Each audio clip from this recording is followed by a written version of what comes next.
Nous avons des sensibilités très différentes les uns des autres. Certains captent des odeurs que d'autres ne captent pas. Et d'autres captent des erreurs que d'autres ne captent pas.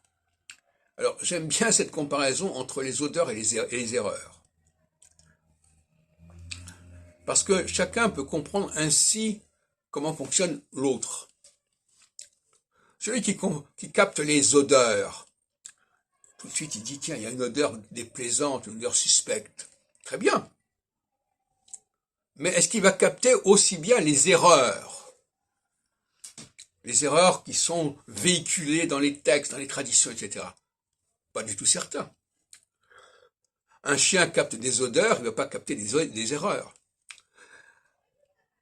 Et inversement, celui qui capte des erreurs ne captera pas forcément des odeurs. Il ne détectera pas les odeurs. Ce qui fait qu'au niveau médical, au niveau de l'hygiène, il ne sera pas à la hauteur. Mais inversement, celui qui ne capte pas les erreurs, épistémologiquement, au niveau scientifique, ne sera pas non plus à la hauteur.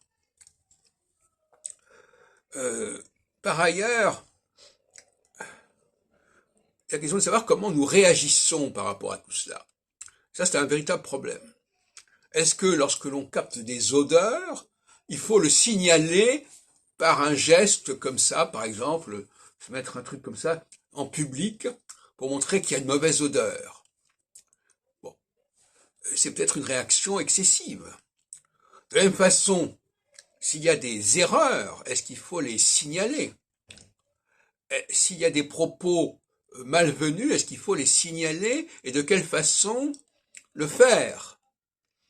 Là aussi, il y a aussi des limites dans la réaction, et je dirais presque, pour employer l'expression anglaise, l'overreacting, c'est-à-dire que les gens surréagissent.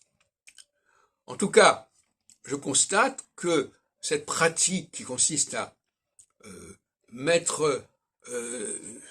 se boucher le nez en public pour montrer à quel point il y a une odeur désagréable, c'est quelque chose qui est de l'ordre du ça visuel. Parce que justement, les femmes sont très sensibles aux odeurs et elles n'ont pas peur de manifester leur réaction par un geste visuel. Et nous savons que le ça visuel chez la femme est aussi un ça qui va au-delà des limites raisonnables. Voyez-vous. Donc là aussi, il y a un problème. Voyez-vous. Il y a un problème de réaction et de détection quand il y a des choses qui ne vont pas.